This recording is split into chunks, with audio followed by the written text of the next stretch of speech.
My wife secretly installed an app at midnight to access my bank details. She used this information to take $400K and went on a trip. When she returned, she mocked me, saying, "Thanks to your mobile, I really enjoyed spending your $400K." I couldn't hold back my laughter because the bank data she accessed was actually, "I'm glad to have you here. Follow my story until the end and comment the city you're watching from so I can see how far my story has reached." I always thought I knew Margaret. 22 years of marriage teaches you a person's habits, their rhythms, the way they breathe when they sleep. I knew she took her coffee with 2 sugars, that she hummed old Beatles songs while doing laundry, that she always checked her phone 3 times before bed. What I didn't know was that on that Tuesday night in March, while I pretended to sleep beside her, she was installing software that would change everything between us forever. The house was quiet except for the gentle hum of our heating system. Our bedroom in Westfield felt smaller somehow that night, the heavy mahogany furniture casting long shadows in the dim light from Margaret's phone screen. I lay on my side, eyes barely cracked open, watching her fingers move across my Samsung Galaxy with the kind of precision that comes from practice. She thought I was deep asleep after my usual 12-hour day at the office, but something had woken me. Maybe it was instinct. Maybe it was the subtle shift in her breathing that told me she was being careful, deliberate. She held my phone at an angle that kept the light from hitting my face, her movements slow and methodical. I watched her navigate through screens I couldn't quite see, typing occasionally, pausing to read something. The whole process took maybe 15 minutes, but it felt like hours. When she finally placed my phone back on the nightstand, exactly where I always left it, she settled back into bed with a soft exhale. Within minutes, her breathing had returned to its normal sleeping rhythm. I stared at the ceiling for the rest of the night, my mind racing. Margaret had never shown interest in technology. She barely knew how to update her own apps, yet she had just performed what looked like a complex installation on my device. The woman who claimed she couldn't figure out our smart TV remote had just demonstrated skills I didn't know she possessed. The next morning unfolded like any other Wednesday. Margaret made her usual breakfast of scrambled eggs and wheat toast, humming Yesterday while she worked. She kissed my cheek as I left for my train to Manhattan, told me to have a good day at the office, reminded me we were having dinner with her sister on Friday. Everything normal, everything the same as it had been for over 2 decades. Except now I knew she was hiding something significant. At my office overlooking Central Park, I couldn't concentrate on the quarterly reports spread across my desk. The numbers blurred together. As I replayed the previous night's scene, I picked up my phone dozens of times, studying the home screen, the apps, looking for anything that seemed different or out of place. Everything appeared exactly as I had left it, which somehow made it worse. During my lunch break, I walked to the small electronics store on 42nd Street that I had visited once before when my laptop crashed. The young technician, barely out of college with thick-rimmed glasses and nervous energy, listened as I explained my situation as vaguely as possible. My wife might have installed something on my phone while I was sleeping, I told him, feeling foolish even as the words left my mouth. Is there a way to check without her knowing? He nodded knowingly, as if this wasn't the first time someone had asked this question. Happens more than you'd think. Let me take a look. Within 20 minutes, he had found it. Hidden deep in my phone's system, disguised as a routine security update, was software designed to monitor and record everything. Banking apps, password entries, text messages, call logs, even my location. The sophistication of it surprised both of us. "This isn't amateur hour," the technician said, scrolling through lines of code. "This is professional-grade surveillance software. Whoever installed this knew exactly what they were doing. It's designed to capture financial information specifically. See here? It logs into your banking apps, records your keystrokes when you enter passwords, even takes screenshots of your account balances." My chest tightened. Margaret wasn't just snooping through my text messages out of curiosity or jealousy. This was calculated, purposeful theft. The woman I had shared a bed with for 22 years, who had cried in my arms when her father passed away, who had held my hand through my own mother's funeral, was planning to steal from me.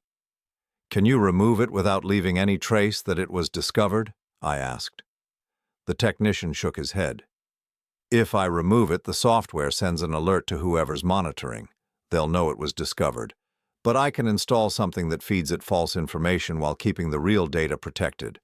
Kind of like creating a decoy. Do it, I said without hesitation. The ride home to Westfield that evening felt longer than usual. I sat in my usual window seat on the train, watching familiar suburbs blur past, trying to process what I had learned. The Margaret I thought I knew would never be capable of this level of deception. She was organized, yes, but not cunning. She was particular about money, but not greedy. Or so I had believed. When I walked through our front door, she was in the kitchen preparing dinner, pot roast with carrots and potatoes, one of my favorites. She looked up with the same smile she had given me that morning, the same smile she had given me for 22 years. "How was your day?" she asked, stirring the gravy with a wooden spoon. "Fine," replied, watching her face carefully. "Same as always." She nodded, returning her attention to the stove. "I was thinking we might take a vacation soon. Somewhere warm. We haven't been anywhere nice in years." The timing of her suggestion hit me like ice water. A vacation. Somewhere expensive, no doubt, funded by money she planned to steal from me. I managed to keep my voice level. "That sounds nice. Did you have somewhere specific in mind?" "Maybe Europe. Paris, Rome, Barcelona. We could do a whole tour." She turned to face me, and for just a moment I thought I saw something different in her eyes. Not the warmth I was used to, but something calculating. "We could afford it now, couldn't we? I mean, you've been working so hard, saving so much." "We'll see," I said, forcing a smile. That night I lay awake again, while Margaret slept peacefully beside me. The woman I had built a life with, bought a house with, shared dreams with, was systematically planning to betray me. The software on my phone was already working, recording every time I checked my bank balance, logging every password I entered. She was patient, methodical, probably waiting for the right moment to strike. But what Margaret didn't know, what she couldn't have known, was that the bank account she was now monitoring so carefully wasn't my only account. It wasn't even my primary account. The account that would soon show exactly what she expected to see, the account she would eventually drain of $400,000, was something else entirely. As I listened to her gentle breathing beside me, I realized that after 22 years of marriage, I was finally seeing my wife clearly for the first time, and she had no idea what she was really looking at when she stared at that phone screen. 3 weeks after discovering the app, I watched Margaret transform into someone I didn't recognize. The change wasn't sudden or dramatic. Instead, it was like watching a mask slowly slip away, revealing something cold underneath. She started staying up later, claiming she was reading, but I could see the glow of her phone screen reflected in the bedroom mirror. She began asking casual questions about my work schedule, when I would be traveling, whether I had any big meetings coming up. Questions that seemed innocent enough but felt like reconnaissance. The morning she made her move, Margaret was unusually affectionate. She made my favorite breakfast, pancakes with real maple syrup, something she hadn't done in months. She kissed me longer than usual when I left for work, told me she loved me with an intensity that should have felt wonderful but instead made my skin crawl. I knew she was saying goodbye to the husband she thought she was about to destroy. I was in my office when the first notification came through. The decoy software the technician had installed was working perfectly, feeding Margaret's spy app exactly what I wanted her to see while protecting my real accounts. My phone buzzed with an alert that $400,000 had been transferred from what she believed was my primary savings account to an account I didn't recognize. Then another transfer, smaller amounts going to different accounts, spreading the money around in a pattern that suggested someone trying to hide their tracks. By noon, my phone showed dozens of transactions. Margaret was working fast, efficiently, moving the money through multiple accounts before consolidating it somewhere I couldn't trace. The sophistication of her operation was breathtaking. This wasn't impulsive theft. This was a carefully planned financial crime that she had probably been preparing for months. At 2:30 in the afternoon, my phone buzzed with a text message from Margaret. A photo of a first-class airline boarding pass to Paris, followed by another photo of champagne being served in what looked like an expensive airport lounge. The message that accompanied the photos was brief. "Thanks to your mobile, I'm really enjoying spending your $400,000. I stared at the screen for several minutes, feeling something cold settle in my chest. It wasn't just the theft. It wasn't just the betrayal. It was the cruelty of that message, the satisfaction she was clearly feeling in what she believed was my destruction. The woman I had loved for 22 years was taking pleasure in my pain. More photos followed throughout the day, Margaret checking into a 5-star hotel in Paris, the room service menu with items circled in red ink, showing me exactly how much she was spending. A selfie of her wearing jewelry I didn't recognize, expensive pieces that probably cost more than most people's monthly salary. Each photo came with a message designed to twist the knife deeper. "The suite is $1,200 a night, worth every penny of your money. This necklace was $15,000. Thank you for being such a generous husband. Dinner at Michelin-starred restaurant tonight. The wine alone costs more than your monthly train pass." I sat in my office, watching my wife document her betrayal in real time, and I realized that the Margaret I thought I knew had never really existed. The woman sending me these messages wasn't just stealing from me. She was savoring it. She wanted me to suffer, to feel helpless, to understand that she had outsmarted me completely. But the photos revealed something else, something Margaret probably didn't realize she was showing me. In several of the images, I could see the reflection of another person in windows, mirrors, the polished surface of wine glasses. A man, tall, with dark hair, someone I didn't recognize. Margaret wasn't traveling alone. She had brought her accomplice, probably her lover, along for the celebration. The realization hit me with unexpected force. This wasn't just about money. Margaret had been planning to leave me, had probably been having an affair for months or even years, and had decided to fund her new life with my savings. The theft was just the final step in a much larger betrayal. As the photos continued to arrive, I found myself studying them with a detachment that surprised me. Margaret posing with expensive shopping bags outside boutiques I couldn't pronounce, the two of them toasting with wine that cost more than most people spent on groceries in a month. Her companion's face becoming clearer in each photo, a man maybe 10 years younger than me with the kind of easy smile that probably came naturally to someone who had never worked a real day in his life. "Having the most amazing time," read one message. "Amazing what a little planning can accomplish. You were always too trusting, Henry. Too focused on work to notice what was happening right under your nose." The messages kept coming for 3 days. Margaret seemed determined to document every expensive meal, every luxury purchase, every moment of what she clearly saw as her victory over the husband she had fooled for so long. She wanted me to feel stupid, naive, defeated. She wanted me to understand that while I had been working 60-hour weeks to build our future, she had been systematically planning to steal it. On Thursday evening, she sent a video. I almost didn't watch it, but something made me press play. Margaret was sitting on a balcony overlooking the Eiffel Tower, wine glass in hand, laughing with the same man who had appeared in the earlier photos. The camera was obviously being held by someone else, maybe a server at whatever expensive restaurant they were patronizing.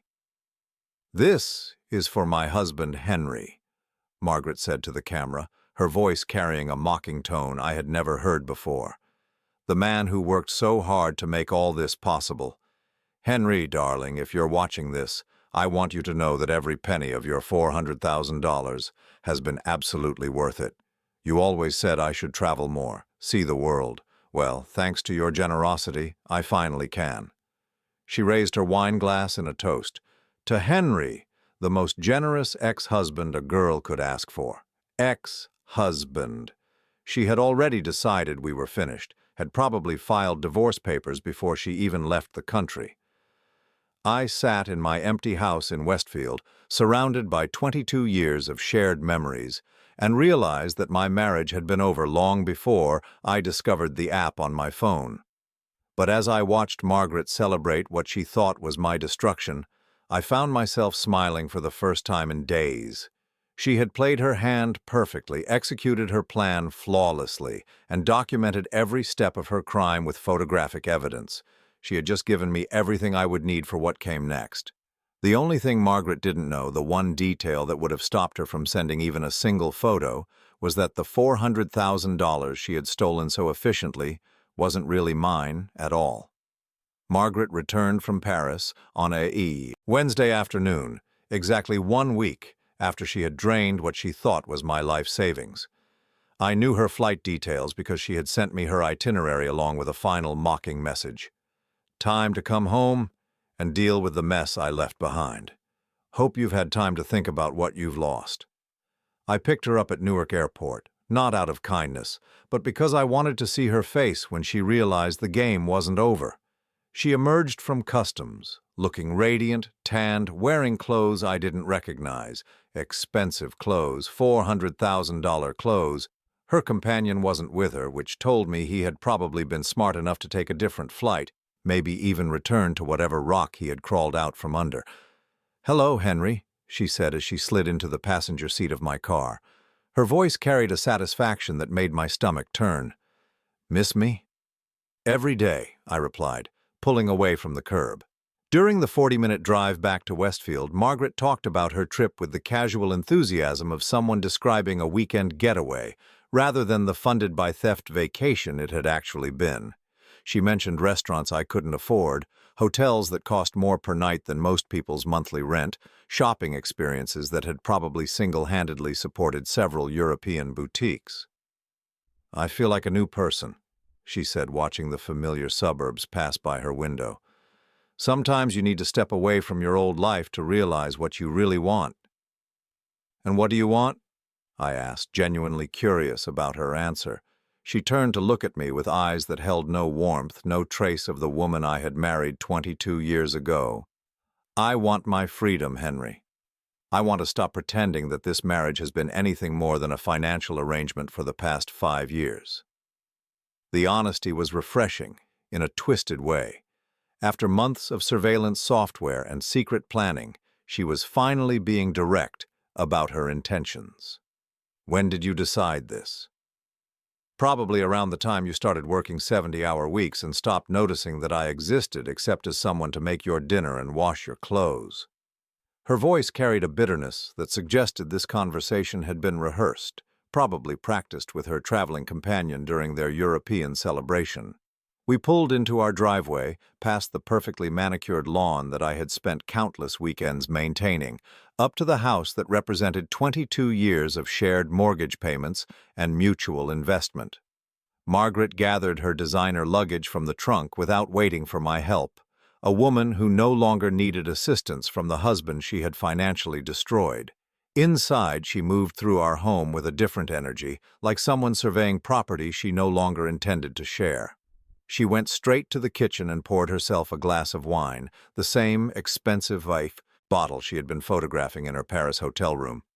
"I suppose we need to discuss practical matters," she said, settling at our kitchen table with the confidence of someone who believed she held all the cards. "Divorce proceedings, division of assets, that sort of thing." I sat across from her, marveling at her composure. "What assets would those be?" She laughed, a sound without humor. "Well, obviously the house will need to be sold. With your savings account empty, you can't afford the mortgage payments alone, but don't worry, Henry. I'm not completely heartless. I'll make sure you get enough from the sale to find a nice little apartment somewhere." "That's very generous of you." "I thought so." She took a sip of her wine, studying me over the rim of the glass. "You're taking this better than I expected. I thought there would be more tears, more begging. More of that pathetic neediness you've shown the past few years every time I seem distant." I nodded slowly, as if considering her words. "I suppose I should thank you." "Thank me." For the first time since her return, Margaret looked genuinely surprised. "For showing me who you really are. For helping me understand that the woman I thought I was married to never actually existed." I stood up and walked to the kitchen counter, where I had left a folder I had been carrying for the past week. "But mostly I should thank you for documenting your theft so thoroughly." Margaret's expression shifted, just slightly, like someone who had heard an unexpected sound and wasn't sure if it was important. My theft?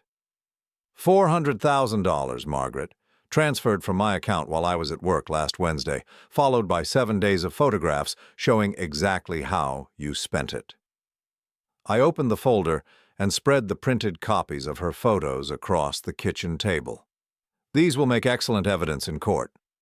She stared at the photos, then back at me, her confidence beginning to crack around the edges. Henry, you're not making sense. That money was in your savings account. Money that belongs to both of us as a married couple. Using marital assets isn't theft. You're absolutely right, I agreed. Using marital assets isn't theft, but that's not what you did.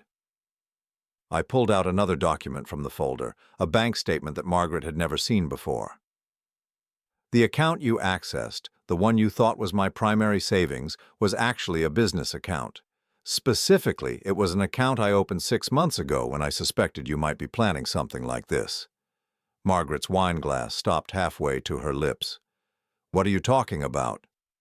The $400,000 you stole wasn't my money, Margaret. It was a business loan I took out in your name, using your Social Security number and the power of attorney documents we signed when we bought this house. I watched her face as the implications began to sink in. Technically, you just stole $400,000 from yourself. The wine glass slipped from her fingers, shattering on the kitchen floor. Red wine spread across the white tiles like blood, staining everything it touched. That's impossible. I accessed your account. I used your passwords. You accessed an account that I wanted you to access. The passwords were changed 6 months ago to ones I knew you would eventually discover. The balance you saw was created specifically for you to steal. I pulled out the final document, the one I had been saving for this moment. My real assets, the accounts you never found, are completely untouched. Margaret stared at the bank statements, showing accounts with balances she had never seen before, investments she didn't know existed, assets that had been carefully protected while she planned her elaborate theft. The color drained from her face as she realized that while she thought she was destroying me, I had been orchestrating her destruction instead. You planned this, she whispered. For 6 months, I confirmed. Ever since I noticed you taking photos of important documents when you thought I wasn't looking. Ever since you started asking questions about my work schedule and travel plans. Ever since you became someone I didn't recognize. She stood up abruptly, her chair scraping against the floor. You can't prove any of this. It's your word against mine. I smiled for the first time in weeks. Actually, Margaret, I can prove all of it. Because you documented every penny you spent, every meal you ate, every hotel you stayed in. You even sent me videos of yourself celebrating your victory over the husband you had outsmarted. The realization hit her like a physical blow.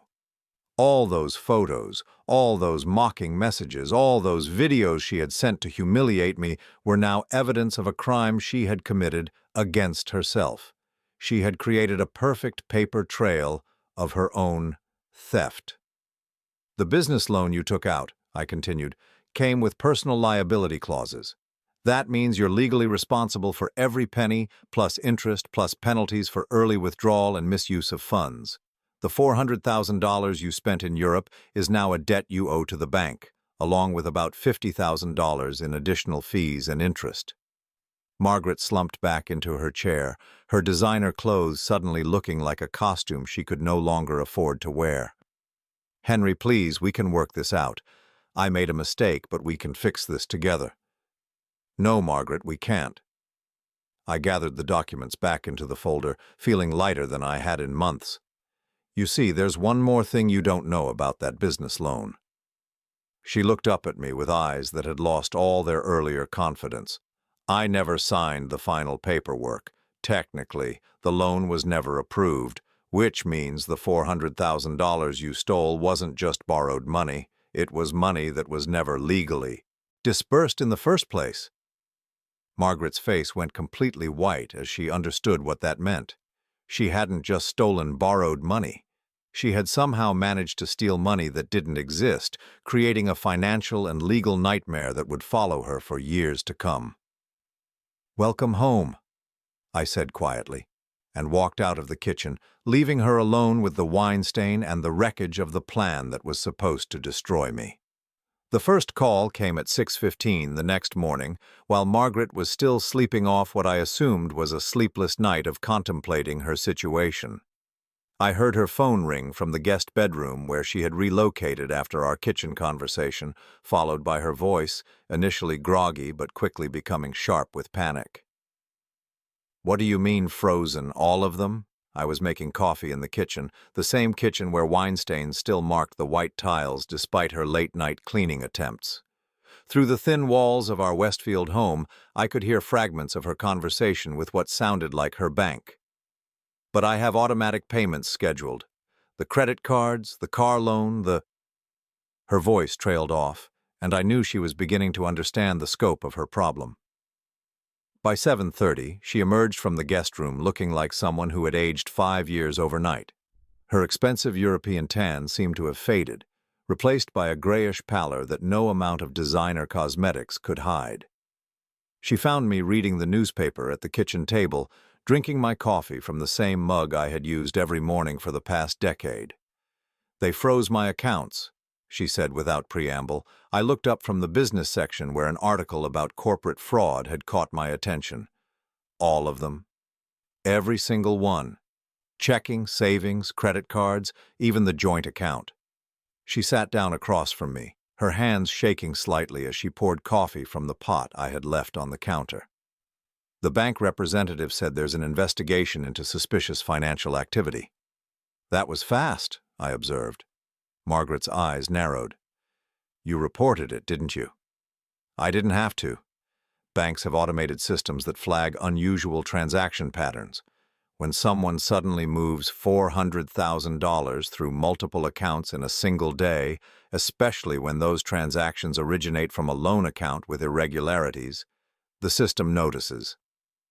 I folded the newspaper and set it aside. The investigation would have started automatically. She stared into her coffee cup as if it might contain answers to problems she was only beginning to comprehend. "How long does an investigation like this usually take?" "Months, usually. Sometimes years if it's complicated." I stood up to refill my mug. "Of course, in cases where there's clear documentation of the crime, things move much faster." "Documentation?" I almost felt sorry for her. "Almost. Margaret, you sent me photographs and videos of yourself spending the money. You created a day-by-day record of every transaction, every purchase, every meal. You even included timestamps and location data." The coffee cup trembled in her hands. "Those were private messages between a husband and wife. Actually, they were evidence of a crime, and since you sent them to me voluntarily, there's no legal expectation of privacy." I sat back down, studying her face, as the full weight of her situation began to settle in. The prosecution will love those photos. Juries respond very strongly to defendants who document their own crimes. Margaret's phone rang again. This time, it was a number she didn't recognize, but the conversation that followed was clearly with another financial institution. Then another call, and another. By 9 o'clock, she had fielded 6 calls from banks, credit card companies, and what sounded like a law firm. "They want me to come in for questioning," she said after ending the latest call. "Who?" "Everyone, apparently. The bank's fraud department, the FBI Financial Crimes Unit, the district attorney's office." She looked at me with something approaching desperation. "Henry, I need a lawyer." "Yes, you do. A very good one, I imagine." She reached for her phone again, probably to start searching for legal representation, then stopped. "How am I supposed to pay for a lawyer when all my accounts are frozen?" It was a question I had been expecting. That's going to be challenging.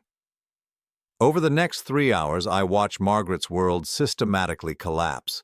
Every phone call brought new problems, new complications she hadn't anticipated when she was planning her elaborate theft. The law firm that handled our mortgage called to inform her that the automatic payment for our house had been declined. The dealership where she leased her Mercedes left a voicemail about her missed payment. Even the country club we belonged to called to discuss her overdue membership fees. But the most devastating call came just after noon from a number with a European country code. "James?"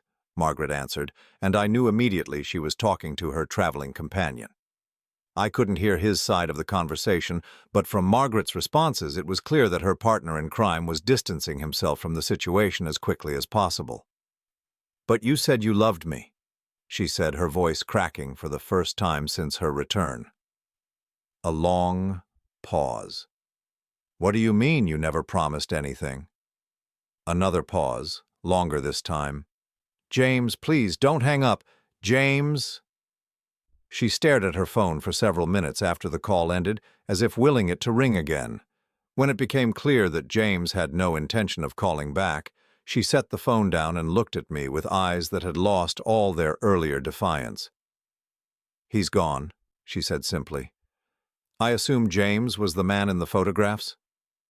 She nodded, unable to meet my gaze. "We met 8 months ago. He said he was a consultant, that he traveled for work. He said he had been looking for someone like me his whole life." "Someone married to a man with $400,000 in savings?" Margaret flinched. "It wasn't like that at first. He didn't know about your money until I told him." "When did you tell him?" "After I found the account information on your phone. I was excited, thought we could start a real life together somewhere else.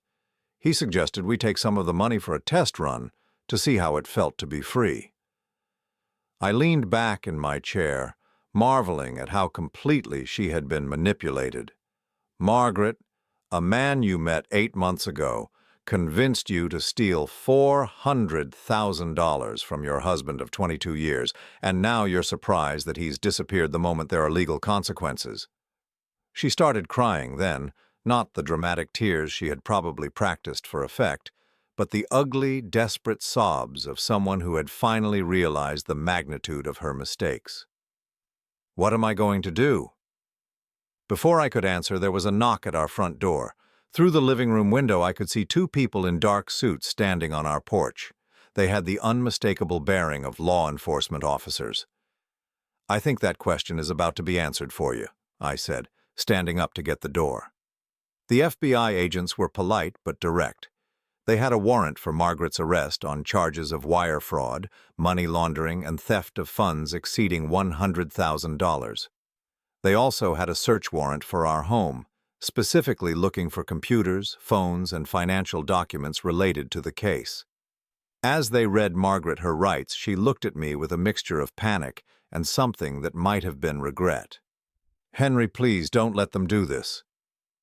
But there was nothing I could do, even if I had wanted to. Margaret had created this situation through months of careful planning and deliberate choices. The consequences she was now facing were the direct result of her own actions, documented in exhaustive detail through the photographs and videos she had sent me. As the agents escorted her to their car, Margaret turned back toward the house one more time. "This isn't over," she called out. I stood in the doorway, watching the car disappear down our quiet suburban street. She was right in a way. This wasn't over. The legal proceedings would take months, maybe years. There would be trials, appeals, depositions, and countless hours of testimony. Margaret's attorney, when she finally found one willing to work with her limited resources, would probably try to argue that I had entrapped her, that the phantom account was evidence of my own criminal intent. But I had been preparing for this possibility for 6 months. Every step I had taken had been carefully planned with legal counsel, every document had been reviewed, every action had been designed to withstand scrutiny. Margaret had played her game perfectly, but she had been playing by rules I had written specifically for her. As I walked back into the house, I noticed how quiet it seemed without her presence. 22 years of shared life, and it had taken less than 24 hours for our home to feel like mine alone. The wine stains on the kitchen floor caught my eye, and I realized I should probably clean them up properly. But first, I had a phone call to make. My attorney had been waiting for this development, and there were documents to file, procedures to follow. Margaret's arrest was just the beginning of a process that would officially end our marriage and legally protect the assets she had tried to steal. Outside, the autumn afternoon was crisp and clear, the kind of weather Margaret had always loved. But she wouldn't be enjoying many more afternoons like this one, not for a very long time. The trial took place 9 months later in a federal courthouse in Newark that smelled of old wood and broken dreams. I sat in the gallery watching Margaret at the defendant's table in a public defender's suit that hung loose on her diminished frame. The woman who had once spent $15,000 on a necklace during a single afternoon in Paris now wore clothing provided by the court system. Her attorney, a young woman fresh out of law school with the overwhelmed expression of someone handling her first federal case, had tried various strategies during the pre-trial proceedings. She argued entrapment, claiming I had deliberately set up the phantom account to trick Margaret into committing a crime. She suggested duress, implying that our marriage had been so troubled that Margaret felt she had no choice but to steal from me. She even attempted to characterize the theft as a domestic dispute rather than a federal crime. None of it worked. The prosecution's case was devastatingly simple. They displayed Margaret's own photographs on large screens throughout the courtroom, showing her celebrating in expensive European restaurants while describing exactly how much of the stolen money she was spending. They played the video she had recorded on the balcony overlooking the Eiffel Tower, her voice echoing through the courtroom as she thanked her generous ex-husband for funding her freedom. "Ladies and gentlemen of the jury," the prosecutor said during his opening statement, "this is not a case about a troubled marriage or a moment of poor judgment. This is a case about a defendant who spent months planning and executing the theft of $400,000, who documented her crime with photographs and videos, and who took such pleasure in her victim's presumed suffering that she sent him daily updates about how she was spending his money." Margaret's mother attended the first 3 days of the trial, sitting 2 rows behind me with the rigid posture of someone trying to maintain dignity in an impossible situation. But by the 4th day, her seat was empty. Margaret's sister, who had always been her closest confidant, stopped returning her calls after the arrest. Even the few friends who had initially offered support gradually disappeared as the details of the case became public. The most damaging testimony came from James Crawford, Margaret's traveling companion, who had been granted immunity in exchange for his cooperation. Under oath, he described how Margaret had recruited him into her scheme, how she had shown him screenshots of what she believed was my bank account balance, and how she had promised him a percentage of the stolen money if he would help her disappear afterward. "She told me her husband was a fool who deserved to lose everything," James testified, his voice carrying across the silent courtroom. "She said he was so focused on work that he would never notice what was happening until it was too late." When Margaret's attorney asked James about his relationship with her client, his answer was brutal in its honesty. "I told her what she wanted to hear. She was a middle-aged woman with access to a large amount of money and a husband she wanted to leave. It seemed like a mutually beneficial arrangement." "Did you love her?" James looked directly at Margaret for the first time during his testimony. "No. I saw an opportunity and I took it. Just like she did." Margaret's face crumpled as she heard the words that destroyed her final illusion. The man she had thrown away 22 years of marriage for, the man she had committed a federal crime to be with, had never seen her as anything more than a convenient source of funding for his lifestyle. The jury deliberated for less than 3 hours. When they returned with their verdict, Margaret stood between her attorney and the bailiff, her hands clasped in front of her like someone praying for a miracle that wasn't coming. The foreman, a middle-aged man who reminded me of my own father, read the verdict in a clear, steady voice that carried the weight of absolute certainty. Guilty on all counts. Margaret's knees buckled slightly and her attorney reached out to steady her. The judge scheduled sentencing for 6 weeks later, but everyone in the courtroom knew that Margaret was looking at significant prison time, federal wire fraud carrying a potential sentence of 20 years, and the amount involved meant she would likely receive something close to the maximum. As the bailiff led her away, Margaret turned to look at me one last time. There was no anger in her expression anymore, no defiance or calculation. Just a hollow emptiness that comes from finally understanding the full consequences of your choices. Outside the courthouse, Margaret's attorney approached me. She was young, probably not much older than 30, with the kind of earnest idealism that gets beaten out of public defenders within their first few years of practice. "Mr. Holloway," she said, "my client would like to speak with you about a possible plea agreement for the sentencing phase." "What kind of plea agreement?" "She's willing to provide full restitution of the stolen funds in exchange for a reduced sentence recommendation." I almost laughed. "Counselor, your client spent $400,000 in Europe and has had all her assets frozen. What exactly is she planning to use for restitution?" The young attorney's confidence wavered. "She was hoping that perhaps you might be willing to help her, given your long marriage." "Help her pay back the money she stole from me?" "The money was never actually yours," she said, grasping for any legal foothold. "The account she accessed was funded by a business loan that was never properly executed." "That's correct," I agreed. "Which means your client managed to steal money that didn't exist, creating a debt that she now owes to the bank regardless of my involvement.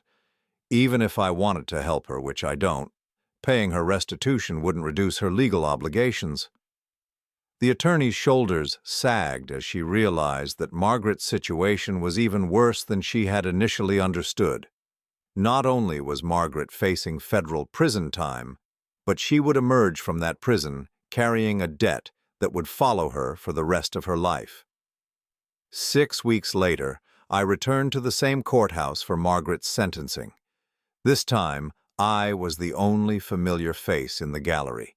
Even Margaret's mother, who had maintained minimal contact through the trial, was nowhere to be seen. Margaret had lost considerable weight during her time in federal detention. Her once carefully maintained appearance had been replaced by the generic look of someone whose life was now controlled entirely by institutional schedules. When she stood to hear her sentence, she seemed smaller somehow, diminished in a way that went beyond physical appearance. The judge, a stern woman in her 60s, with silver hair and no patience for federal criminals, reviewed the case file before speaking. "Mrs. Holloway, you have been convicted of crimes that show a shocking level of premeditation and callousness. You didn't simply steal money from your husband. You planned this theft for months, executed it with sophistication, and then took pleasure in documenting your victim's presumed suffering." Margaret stood silent as the judge continued. "The photographs and videos you sent to your husband show someone who was not acting out of desperation or momentary poor judgment, but someone who was savoring the destruction you believed you were causing. This court has rarely seen such clear evidence of a defendant's satisfaction in their victim's pain." The sentence was 15 years in federal prison, with the possibility of parole after 10 years contingent on full restitution of the stolen funds plus interest and penalties. Given that Margaret would emerge from prison with no assets and a debt of over $600,000, parole seemed unlikely. As the bailiff led her away for the final time, Margaret didn't look back. Perhaps she had finally learned that looking backward only showed her the wreckage of choices she could never undo. I walked out of the courthouse into a bright spring afternoon, feeling something I hadn't experienced in over a year: complete freedom. The legal proceedings were over. The divorce had been finalized months earlier, and Margaret was no longer my problem to solve or my burden to carry. My phone buzzed with a text message from my attorney. "It's finished. Congratulations on your new life." I looked at those words for a long moment, then deleted the message and walked toward my car.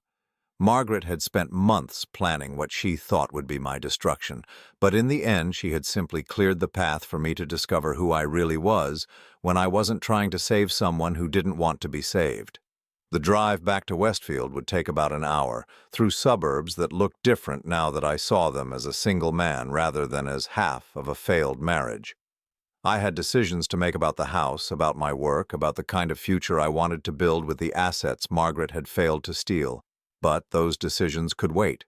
For now, it was enough to drive through the afternoon sunlight, knowing that the woman who had tried to destroy me was finally facing the consequences of her own choices, and that I was finally free to make choices of my own. 2 years after Margaret's sentencing, I stood in the kitchen of my new apartment in Manhattan, making coffee in a machine that cost more than Margaret's entire prison commissary account for a month. The irony wasn't lost on me. While she was learning to appreciate instant coffee from a vending machine, I was finally living the life I'd been building for 22 years but never allowed myself to enjoy. The apartment overlooked Central Park from the 32nd floor, with floor-to-ceiling windows that filled every room with natural light. Margaret had always preferred heavy curtains and dim lighting, claiming bright spaces gave her headaches. Now I understood that she simply preferred the shadows where her deceptions could flourish undetected. I had sold the house in Westfield 6 months after her conviction, not because I needed the money, but because I couldn't stand to live in a place where every room contained memories of a marriage that had been a lie. The new owners were a young couple with twins, and they had been delighted by the spacious kitchen where Margaret had once planned my financial destruction. My work life had undergone its own transformation. Without the constant undercurrent of domestic deception, I found I could concentrate in ways I hadn't in years. The company promoted me to senior partner 8 months after Margaret's arrest, recognizing work performance that had apparently been constrained by the stress I hadn't even realized I was carrying. "You seem lighter somehow," my colleague David had observed during a lunch meeting where we discussed my expanded role. "More focused." "Divorce will do that," I had replied, not bothering to explain that my marriage had ended not with arguments or counseling sessions, but with federal marshals and felony convictions. The financial aspects of my new life were equally liberating. Without Margaret's expensive tastes and secret planning, my actual income allowed for luxuries I had forgotten I enjoyed.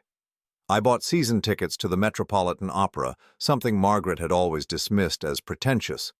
I hired a personal trainer and rediscovered the physical fitness I had neglected during years of working excessive hours to fund a lifestyle that was never really mine. Most surprisingly, I found myself socializing again. Margaret had gradually isolated us from friends and family over the years, always finding reasons why dinner parties were inconvenient or why couples' vacations were too expensive. Now I realized she had been protecting her double life by minimizing our contact with people who might have noticed inconsistencies in her stories. I joined a hiking club that met every Saturday morning in the Hudson Valley. The group consisted mostly of professionals in their 40s and 50s who shared my appreciation for outdoor exercise and intelligent conversation without the performance anxiety that had characterized most of Margaret's social preferences. It was during one of these Saturday hikes that I met Sarah, a divorced architect with 2 teenage children, and a laugh that reminded me what genuine joy sounded like. She had been married to a man who turned out to have been living multiple secret lives, including several ongoing affairs and a gambling addiction that had consumed their children's college funds. The betrayal wasn't even the worst part, she told me during a rest stop overlooking the Hudson River. It was realizing that I had been making excuses for behavior I knew was wrong just because I wanted to believe I could save someone who didn't want to be saved. Her words resonated with an accuracy that surprised me. I had spent years adjusting my own expectations downward, accepting Margaret's distance and criticism as normal rather than acknowledging that I was living with someone who fundamentally didn't respect me. Sarah and I began having coffee after our weekend hikes, then occasional dinners during the week. Our relationship developed with the careful deliberation of 2 people who had learned to recognize red flags and trust their instincts. Neither of us was rushing toward commitment, but both of us appreciated the luxury of honest communication after years of navigating conversational minefields. "What happened to your ex-wife?" Sarah asked one evening as we shared dessert at a small restaurant near her office. I had been expecting this question for weeks, and I had decided to answer it honestly. "She's serving 15 years in federal prison for stealing $400,000 from a bank account she thought belonged to me." Sarah's spoon stopped halfway to her mouth. "She thought belonged to you." "It's a long story." "I have time." So I told her everything. The surveillance software, the months of planning, the European vacation funded by stolen money, the photographs Margaret had sent to document my presumed destruction. I explained about the phantom account, the business loan that was never properly executed, and the legal trap that Margaret had walked into with such precise documentation of her own crimes. When I finished, Sarah was quiet for several minutes. Then she began laughing, not with malicious satisfaction, but with the amazement of someone who recognized perfect justice when she heard it. She documented her own crime because she wanted you to suffer? Every purchase, every meal, every moment of what she thought was her victory over me. Sarah shook her head in wonder. It's like she wrote her own confession and mailed it to the prosecutor. Essentially, yes. Do you ever hear from her? She writes occasionally. Letters asking for money for commissary items, for help with legal appeals, for assistance contacting lawyers who might work for free. I had brought one of Margaret's letters with me. Not sure why, but feeling like Sarah should understand the complete picture. Would you like to see the most recent one? Sarah nodded, and I handed her the envelope I had received the previous week. Margaret's handwriting had changed during her imprisonment, becoming smaller and more cramped, as if she were trying to conserve space on the limited paper available to federal inmates.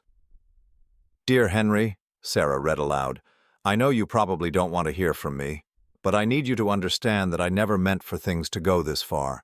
I was confused and scared, and I made terrible decisions that hurt both of us. I've had a lot of time to think about what I did, and I realize now that I threw away the best thing in my life for a fantasy that was never real. If you could find it in your heart to help me with a lawyer for my appeal, I would be forever grateful. I still love you, and I hope someday you can forgive me. Love, Margaret. Sarah folded the letter and handed it back to me. Are you going to help her? No. Why not?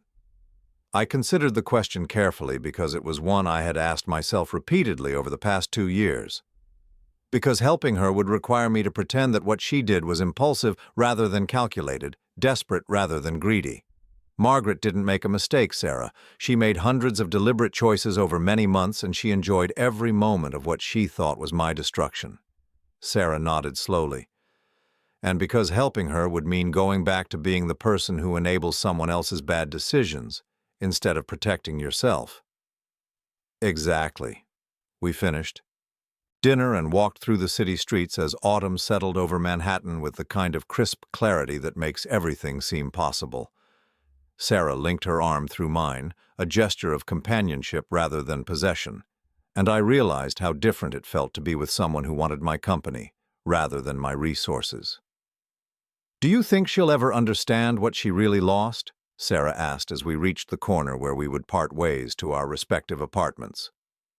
I don't think Margaret is capable of understanding what she lost, because she never valued it in the first place.